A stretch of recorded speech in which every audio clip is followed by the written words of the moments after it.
In order to be a true believer, in order to be a child of God, the Holy Son of God was forsaken by His Father and then crushed under His own Father's punishment. You say, oh, Brother Paul, you've gone too far now. Have you not read Isaiah 53:10? It pleased the Lord to crush Him. Take a 10,000-pound millstone and put another on top of it. Put a grain of wheat between them and see what you've got when it comes out on the other end. Take a dam 100,000 miles high and 100,000 miles wide and have it break in front of you. And as the torrent of water rolls down towards you to engulf you, to destroy you, all of a sudden the ground opens up and drinks it down, and not one drop splashes to your feet. And so Christ raised His hand up to heaven and took the wrath of God, that great cup, and drank it down. He drank the wrath of God and satisfied justice and appeased wrath, and therefore God can now be just and justify the sinner. This is what He's done. This is what He has done. Puritans spoke a lot about repentance, not only from sin, but repentance from good works. You say, what do you mean? There is a real sense in which repentance is simply this: you give up from trying to justify yourself. You just quit.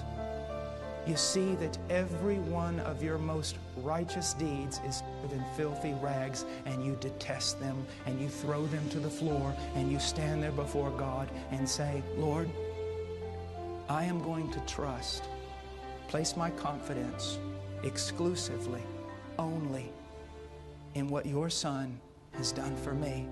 And if that very thing, if what He has done for me is not strong enough to save me, then I will go to hell, because I will not trust in another thing.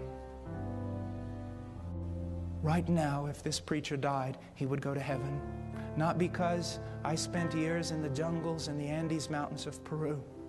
Not because of piety, devotion, or Bible study. Not because of denominational affiliation, baptism, or participation in the Lord's Supper. If I died right now, I would go to heaven, because 2,000 years ago, the Son of God shed His blood for this wretched man. And that is my hope. And I expect that that scarlet thread is strong enough to hold me when I swing out into eternity upon it.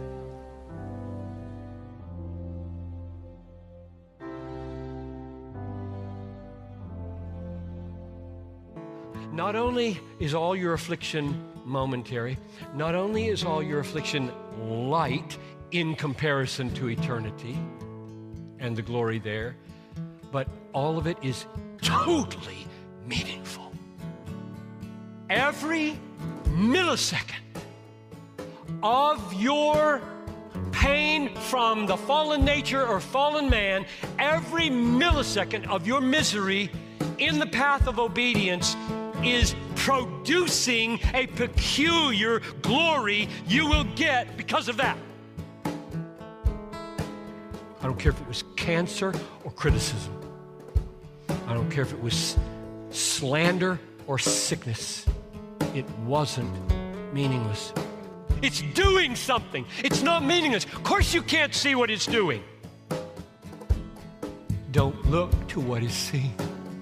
When your mom dies, when your kid dies, when you got cancer at 40, when a car careens into the sidewalk and takes her out, don't say, it's meaningless. It's not.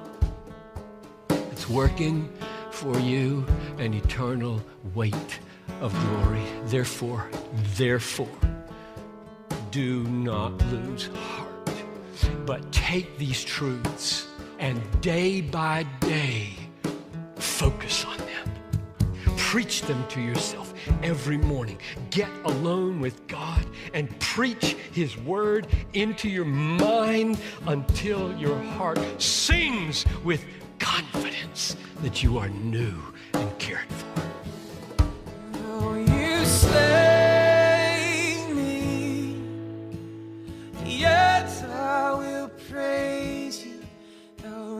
take from me, I will bless your name. Though you rule with me, still I will worship.